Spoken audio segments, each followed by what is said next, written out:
Titling act లో సమస్య ఏంటంటే ఈ డేటా ఎంట్రీ ఆపరేటర్ దగ్గర వీళ్ళు కీ ఇచ్చేస్తారు. మేజర్గా ఫ్లా ఎక్కడ జరుగుతుందనంటే వీళ్ళకి డేటా ఎంట్రీ ఆపరేటర్ దగ్గర కీ ఇచ్చేస్తారు. ఆ కీ ఇచ్చేసి వీళ్ళు పట్టించుకోరు. ఈ కీ ఉంది కదా అని చెప్పి స్లో విల్ స్టార్ట్. మనము టైటిలింగ్ యాక్ట్ లో బ్లాక్ చైన్ టెక్నాలజీ అని పెట్టాం sir, which is tamper proof. ఆ టైటిలింగ్ యాక్ట్ కూడా ఒకసారి చదువుకోండి. అక్కడ కొంచెం ట్యాంపర్ ఎవరైనా చేయాలని అనుకుంటే కూడా చెయ్యాలని దురుద్దేశంతో ఆలోచన చేసినా కూడా చెయ్యలేని విధంగా నీ సిస్టమ్ను డెవలప్ చేయాలి. అప్పుడే దీనికి మోర్ మీనింగ్ వస్తుంది. ప్రజలకు బేసిక్లీ ఒక కాన్ఫిడెన్స్ అనేది ఏంటంటే ఇది ట్యాంపర్ చెయ్యలేము అన్న ఇంప్రెషన్ ఇవ్వగలిగితే అది number 1. Number 2, whatever technology ద్వారా నువ్వు ఏదైతే నువ్వు పెట్టగలిగింది that should only be stand by. You would have to be make sure that physical documents are also given. And physical డాక్యుమెంట్స్ను గన ఎవరైనా చూపిస్తే physical documents should overrule the technology. అది కూడా జాగ్రత్తగా చూసుకో.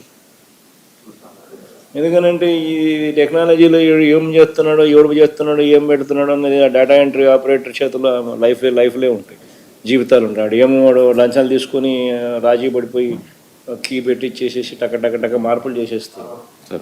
అప్పుడు ఫిజికల్ డాక్యుమెంట్ ఉండి లాభం లేకుండా పోతుంది. So there's got to be some kind of physical document అనేది ఏదైతే ఉందో అది భద్రంగా వీళ్ళ దగ్గరే ఉంటుంది. So any updating that you do, physical document also should be updated parallelly. Without updating physical document parallelly, you should not initiate technical updating. Adi kuda equally important. Otherwise what will happen is we ignore the physical document updating. Then what happens is physical document would say something, your digital document would say something else. అప్పుడు tomorrow the fellow will come and say కోర్టుకు పోతాడు, ఈడెవడో వీళ్ళ కొడుకులో వీళ్ళ పిల్లోల్లో ఎవరో this is the original document అంటాడు. So there's got to be some connection there. All of us knows के India में लैंड रिकॉर्ड्स किस हालत में थे. इंडिया के जो मैप होते हैं जिसको विलेज में यूज करते हैं, पटवारी जिसको रखता है उसको मैप नहीं कह सकते, उसको हम स्केच कहते थे. और उसको उस एक्यूरेसी को ठीक, वो मैप एक्यूरेट नहीं थे, उसको ठीक करने का एफर्ट हुआ. 2008 में एक NLRMP स्कीम आई, लेकिन जो काम होना चाहिए था वो नहीं हुआ. हमारे आंध्र प्रदेश राज्य में हमारे विजनरी चीफ मिनिस्टर ने एक सपना देखा. He saw a dream to correct the land records of the Andhra Pradesh state. He started vision by recruiting first more than 10,000 of village surveyors. When these people were hired, nobody was aware why it is hired. But then we started this scheme of AP survey, and what he did, the maps is being made by UAV, drone, helicopter, aircrafts.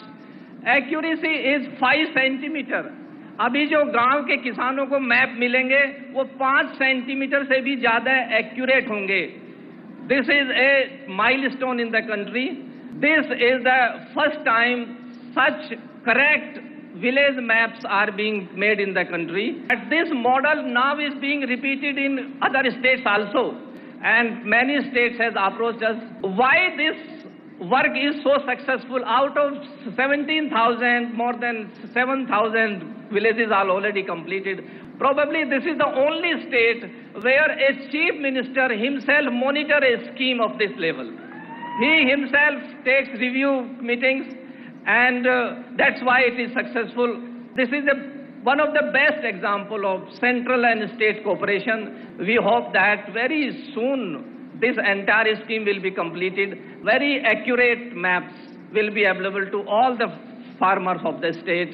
We again thanks to our dynamic and young chief minister to give us a chance work with such a outstanding scheme which is so impactful to the farmers of the country, farmers of the state. ఇప్పుడు కొత్తగా ఒక కార్యక్రమానికి వచ్చారు. ఆ కార్యక్రమం మీరు చూస్తే పట్టాదారు పాస్ పుస్తకం.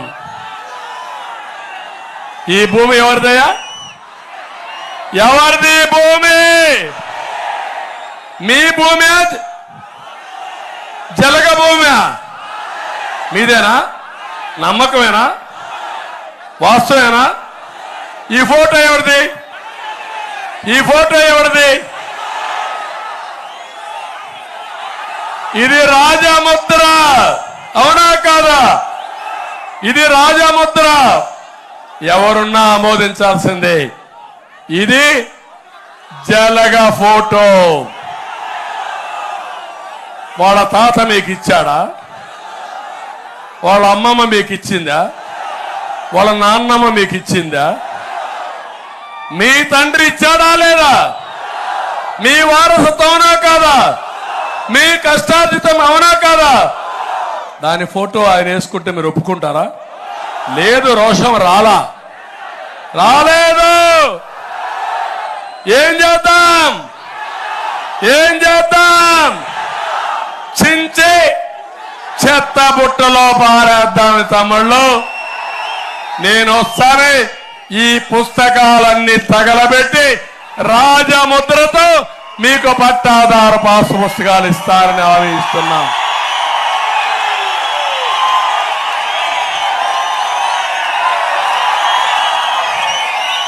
మీరేమంటారు? సబబవునా కాదా? ఇంకో పక్క కొత్త చట్టం తీసుకొచ్చాడు తమ్ముళ్ళు. Andhra Pradesh land titling act, Jagan land grabbing act. మీ భూమి కాదు, జగన్ అకౌంట్ లో రాసేసుకుంటున్నాడు. ఆయన ఒక పోర్టల్ పెట్టాడు, క్రిటికల్ రివర్ పోర్టల్ అంట, కాలిఫోర్నియాలో ఉంటుంది. ఈయన బినామీ ఉంటాడు, అందులో మీ రికార్డ్స్ అన్ని పెడతాడంట. పెట్టి పట్టాదారు పాస్ పుస్తకం లేదు, 10-1 లేదు, అడంగల్ లేదు. మీకు ఫోటో స్టాట్ కాపీ ఇస్తారు, జిరాక్స్ కాపీ ఇస్తాడంట. ముడ్డి కూడా తుడుచుకోవడానికి మరి కాదా జిరాక్స్ కాపీ, అవునా కాదా? అది మీకు ఇస్తాడంట. అది ఇచ్చి ఒరిజినల్ ఆయన దగ్గర పెట్టుకుంటాడంట. మీ ఆశ తాకట్టు పెడతాడంట. లేకపోతే టైటిలింగ్ రిజిస్ట్రేషన్ ఆఫీసర్ ఒకటి పెడతాడంట. ఆయన కూడా ఎంఆర్ఓ కాదు, ఆర్డీఓ కాదు, జలగన్న మనిషి. పెట్టి మీరు అమ్మాలన్నా కొనాలన్నా జలగ పర్మిషన్ కావాలంట. ఒకవేళ ఆయన కాదు అంటే మీ పని గోయిందా. మీరు అనుకోవచ్చు రైతులకే వర్తిస్తుందని, మీ ఇల్లు కూడా అంతే, 1 సెంటు భూమి కూడా అంతే. మీ అందరి జుట్టు జలగన్న పెట్టుకొని మిమ్మల్ని మా తమ్ముడు చెప్పినట్టు కటింగులు చేయడానికి. ఏం తమ్ముళ్ళు మీకు అనిపించలేదా ఇప్పుడు నేను చెప్పింది? అర్థమైందా? ఇదేం చేద్దాం? మీరు కూడా ఊరూరు చెప్పండి, గట్టిగా చప్పట్లు కొట్టండి చించేమని.